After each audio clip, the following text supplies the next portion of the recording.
ჩვენ ახლა ზღვის დონიდან 2200 მეტრზე ვიმყოფებით. გერგეტის ყოვლადწმინდა სამება ის ტაძარია, რომლის მოლოცვაც ყველა მორწმუნის ოცნებაა. დღეს თქვენ აქ შეხვდებით როგორც ქართველ, ისე უცხოელ მართლმადიდებლებს.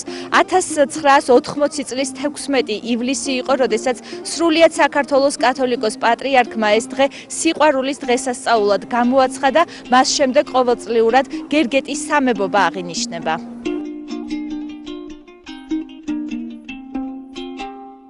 ულოცავ დღევანდელ დღეს სრულიად საქართველოს დღევანდელ წმინვალე დღესასწაულს, გერგეთობას, ვუსურვებ ხნეობას, ქართველებს, გამძლეობას, ღვთისწყალობას. დღევანდელი დღე პატრიარქმა სრულიად საქართველოს უსურვა სიყვარულის დღედ გამოცხადდა დღევანდელი დღე და ეს ძალიან მნიშვნელოვანია ყველა ჩვენთაგანისათვის. სიყვარულია თავად უფალი და მხოლოდ სიყვარულის ძალით შეიძლება გადავრჩეთ და ვიყოთ ძლიერნი.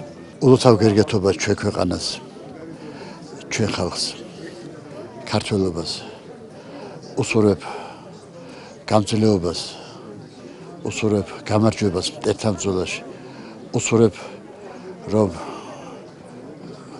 ის უბედურობა, რაც დღევანდელ საქართველოს ჭირს, რომ მთელი 1/3 მტერს აქვს დაკავებული, მალე გათავისუფლებული იყოს.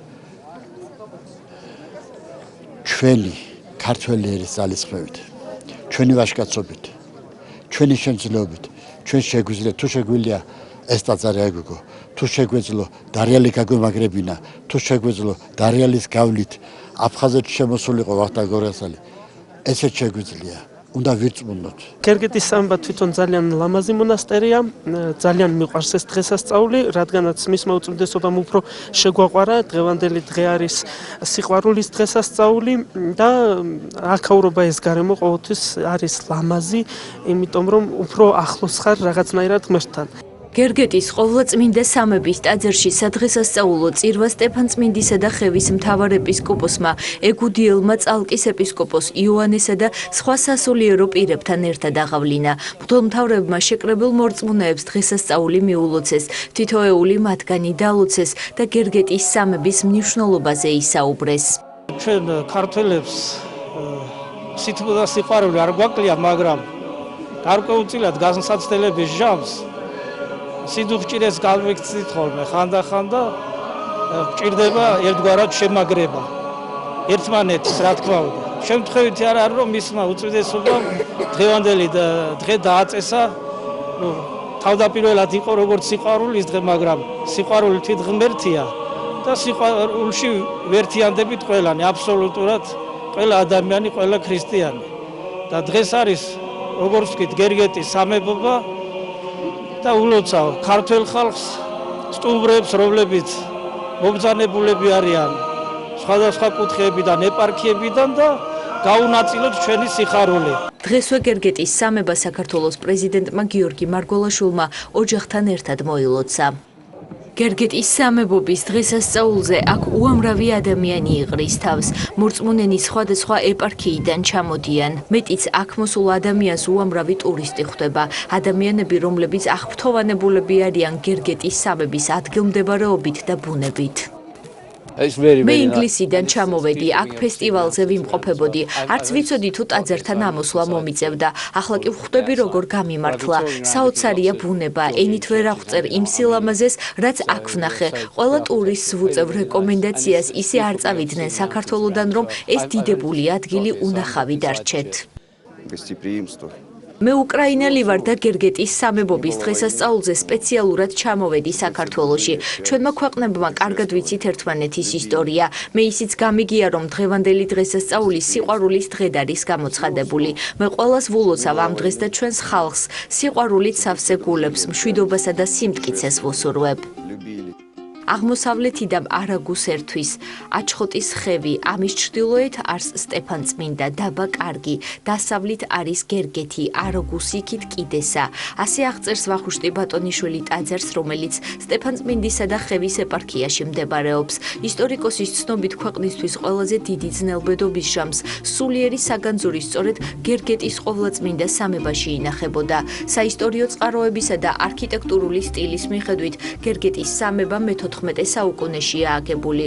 ყოვლადწმინდა სამების გუმბათოვანი ეკლესია გალავნითაა შემოსაზღვრული, აქვს სამრეკლო და ტაძრის სამხრეთ ფასადზე მიშენებული საბჭეო ადგილი, სადაც მთის უძველესი ჩვეულების თანახმად მნიშვნელოვანი გადაწყვეტილებების მისაღებად უხუცესთა საბჭო იკრიბებოდა. ხევის ისტორიაში ყველა მნიშვნელოვანი მოვლენა ამ სიწმინდეს უკავშირდება. გერგეტის სამება არა მარტო ამ კუთხის, არამედ მთელი საქართველოს სულიერი საგაძურის განუყოფელი ნაწილია. ტაძარი იმითაცაა გამორჩეული, რომ აღმოსავლეთ საქართველოს მთიანეთში ერთადერთი გუმბათოვანი ეკლესიაა. ქართველთა რწმენის, სასოებისა და სიყვარულის სიმბოლო, გერგეტის ყოვლადწმინდა სამება, ტაძარი, რომელიც ერისა და ქვეყნის სულიერი ამაღლებისა და განათლების მანიშნებელია. სწორედ ამიტომაც ამბობენ ჩვენში, რა ქართველი ხარ თუ გერგეტი არ მოილოცე. არ მიესიყვარულე იქვე წამომდგარ ბუმბერას მყინვარს და გულისყურით არ მოусმინე მღელვარ ეთერგს.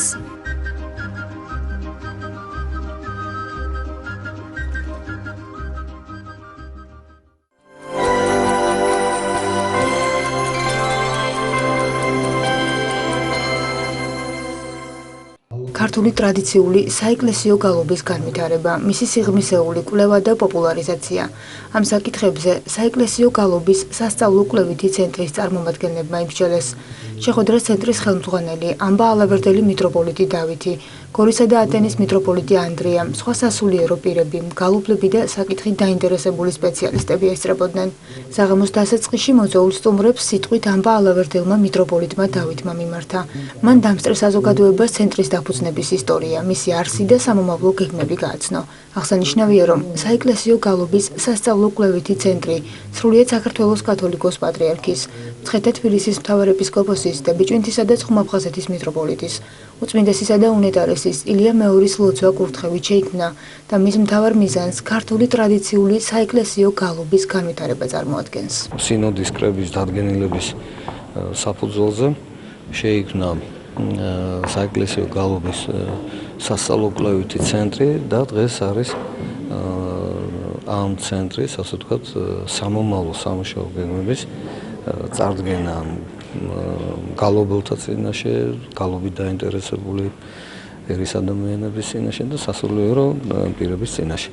ასე რომ ეს არის შეიძლება ითქვას ჩვენი პირველი ესეთი საქმიანი, ოფიციალური და საანგარიშო შეხვედრა იმის თაობაზე თუ როგორ ფიქრობს გალობის სასწავლო-კვლევითი ცენტრი მომავალში ურთიერთობას გალობლებთან, გუნდებთან და იმ საკითხების რთული პრობლემური საკითხების გადაწყვეტას, რომელზედაც შედგება არაერთ გზის მსჯელობა, რომ ტრადიციული გალობა იყოს უფრო დაცული, უფრო კარგად შესწავლილი, მოვლილი და დანერგილი საეკლესიო მსახურების პრაქტიკაში. აქვს მთელი რიგი მიმართულებები, რაც უთუოდ წარადგება ქართული გალობის ხელშეწყობას, კვლევას ამ მიმართულებით, გამოვლენას ახალგაზრდებისა და გუნდებისა, რომლებიც იმ ტრადიციულ ქართულ კანონიკურ გალობას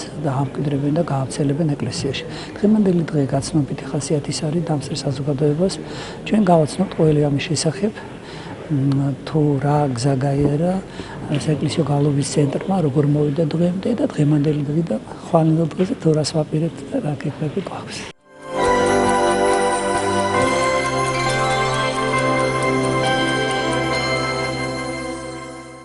ჩინეთის სახალხო რესპუბლიკის საჯანგის პროვინციის ქალაქ იუს ცენტრალურ უბანში ქართული ღვინის სახლი გაიხსნა. ღონისძიებას საქართველოს სოფლის მეურნეობის მინისტრი ოთარ დანელია, ჩინელი ბიზნესმენები და მედიის წარმომადგენლები ესწრებოდნენ.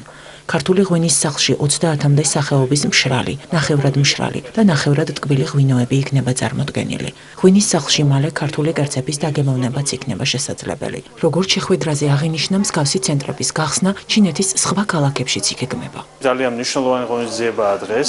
ეს გახლავთ ქართული ღვინის სახლის გახსნა ჩინეთის სახალხო რესპუბლიკაში. როგორც ჩვენ, ესე ვთქვათ, ორგანიზატორებმა გვითხრეს, ძალიან დიდია დაინტერესება, ვინაიდან მოდიან და ეცნობიან ქართულ ღვინოს და აბსოლუტურად ყველას აქვს ძალიან სასიამოვნოდ გაკვირვებული რეაქცია, ვინაიდან არ ელოდნენ ასეთ პოპულარიზაციას ამ ქვეყანაში. იმედოვნებენ, რომ 100-დან 120,000 ბორთლამდე ღვინის რეალიზებას უკვე დარჩენილ პერიოდში მოახერხებენ. შესაბამისად, ასევე ქსელის გაფართოებას გეგმავენ და მიმდინარე წლის ბოლომდე უკვე რამოდენიმე ანალოგიური ღვინის სახლი დაემატება. მე ძალიან დიდ პატივს ვცემ საქართველოს და ქართველებს. უკვე 13 წელია კონტაქტი მაქვს საქართველოსთან. აგვისტოში 15 ბიზნესმენთან ერთად ვგეგმავთ თქვენს ქვეყანაში ვიზიტს, რათა გავეცნო ქართული ღვინის ტრადიციებს. განსაკუთრებით მაინტერესებს ქვევრის ღვინო.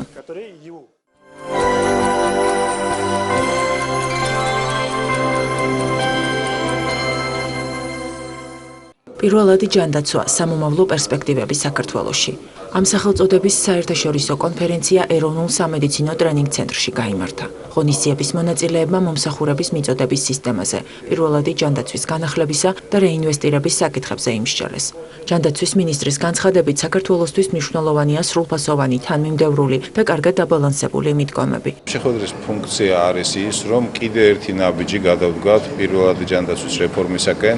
დღევანდელ ფორმატში მოწვეულები არიან როგორც პირველი ჯანდაცვის სპეციალისტები დედაქალაქიდან, ასევე რეგიონებიდან და ჩვენ გვექნება მნიშვნელოვანი პროექტის დასაწყისი, რომელიც მე ვფიქრობ, რომ სერიოზულ პოზიტიურ გავლენას იქონიებს მოსახლეობის ჯანმრთელობაზე. ქვეყანაში იწყება ახალი პროცესი, რომლითაც მოხდება პირველადი ჯანდაცვის მნიშვნელობის გამოკვეთა, მეტი რესურსის, უნარჩვევებისა და ხარისხის მიღწევა ამ მიმართულებით. ინიციატივის მიზანია, რომ მოსახლეობამ თავად გამოსცადოს სისტემის გაუმჯობესების შედეგები.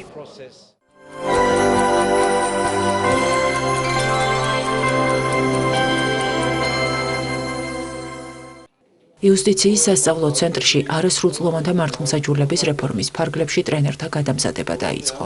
პროექტში სხვადასხვა უწყების 40-მდე თანამშრომელია ჩართული.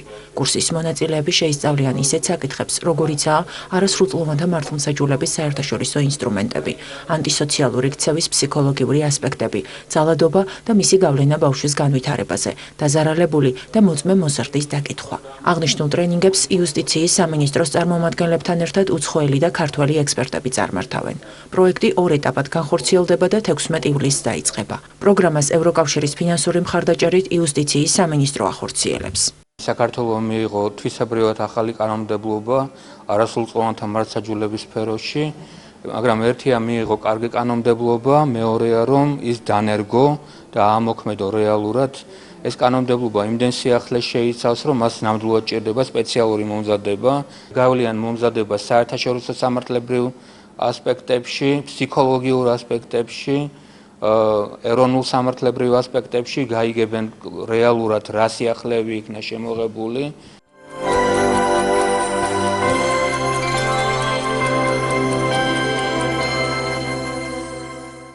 შემოსავლების სამსახურის აუდიტის დეპარტამენტის ხელმძღვანელობა დედაქალაქში რეგისტრირებული მცირე და საშუალო ბიზნესის წარმომადგენლებს შეხვდა. მიღება მიზნად ისახავდა გადასახადის გადამხდელთა ინფორმირებას მათი საქმიანობის სფეროში მოქმედი რეგულაციების შესახებ.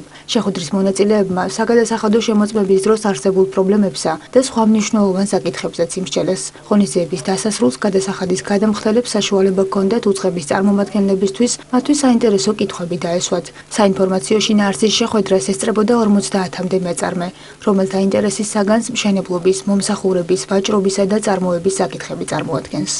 აღნიშნულ შეხვედრაზე ძირითადად ყურადღება გამახვილდება იმ პრობლემებზე, იმ ნაკლოვანებებზე, რაც დგას ბიზნესის წინაშე და კერძოდ ჩვენ გვინდა რომ გავაცნოთ მათ ბიზნესის წარმომადგენლებს აღნიშნულ დარღვევების შესახებ, რომელიც ბოლო პერიოდში თავს იჩენს საგადასახადო შემოწმების დროს, მივაწოდოთ მათ ინფორმაცია ამ დარღვევების გამოვლენის და გადაწყვეტის გზებზე, ასევე მათგან მოვისმინოთ ინფორმაცია პრობლემატურ საკითხებზე, რაც საგადასახადო კუთხით უდგას დღეს ბიზნესს.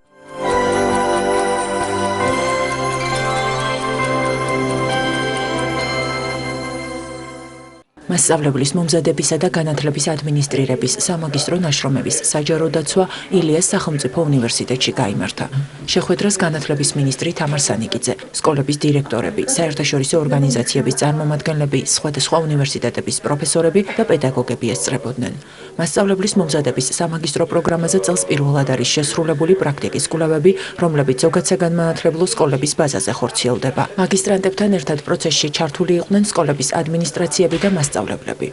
ნაშრომების ასე ვთქვათ საჯარო ფორმატში მოსმენა ჯერ პირველ რიგში თავისთავად ეს უკვე მისასალმებელი ეხება განათლების მიმართულებით მაგისტრატების ნამუშევრებს უფრო კონკრეტულად კიდევ ეს არის საბაზო და საშუალო საფეხური საგნობრივი და საგნობრივი ჯგუფის ასე ვთქვათ მაგისტრანტებისა სადაც ჩვენთვის რა არის მნიშვნელოვანი ძირითადი ნაწილი არის პრაქტიკის კვლევა პედაგოგიური პრაქტიკა და პრაქტიკის კვლევა რაც ნიშნავს რომ პრაქტიკა და კვლევა თუ დაბრუნდა სკოლაში და ამით დაკავშირდა სკოლა და უნივერსიტეტი ერთმანეთთან არის ძალიან მნიშვნელოვანი. დღეს ილიას სახელმწიფო უნივერსიტეტის განათლების სკოლას აქვს სამაგისტრო ნაშრომების დაცვა, სამაგისტრო ნაშრომების საჯარო დაცვა, რომლის ძირითადი მიზანი არის გამჭვირვალობა, მოწვეულია ყველა ის ადამიანი, ყველა ის ინსტიტუცია, რომელიც ჩართული არის განათლების სისტემის განვითარებაში, ერთად ვიმსჯელოთ საერთო პრობლემებზე, ერთად განვიხილოთ ჩვენი მაგისტრანტების ნაშრომები.